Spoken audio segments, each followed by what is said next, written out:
ট্যুরে যাওয়ার ক্ষেত্রে পিলিয়নের গুরুত্বপূর্ণ ভূমিকা রয়েছে, কারণ পিলিয়ন যদি রাইডারের সাথে ওইরকমভাবে কানেক্টেডলি বসতে না পারে, কানেক্টেডলি বলতে আমি বলতেছি যে ওরে কি অবস্থা রাস্তার, যে রাইডারের কানেকশন যদি না বুঝে তাহলে খুব সমস্যা হয় রাইডারের।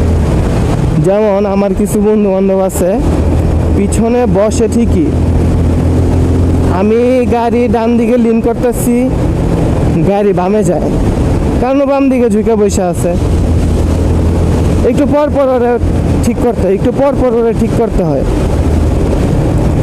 আবার কিছু কিছু লোক আছে করে কি, পিছনে বসে বাইক কন্ট্রোল করে ফেলবে, বাইকের কোমর দিয়া ডানে বামে কাইট করে নিজেই কন্ট্রোল করে, আবার অতিরিক্ত কথাও বলে, এই ডানে নে বামে নে এই সেই।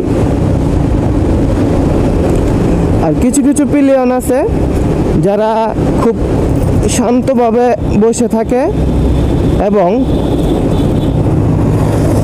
রাইডার যেভাবে রাইড করে সেভাবে নিজেকে রাখতে চেষ্টা করে।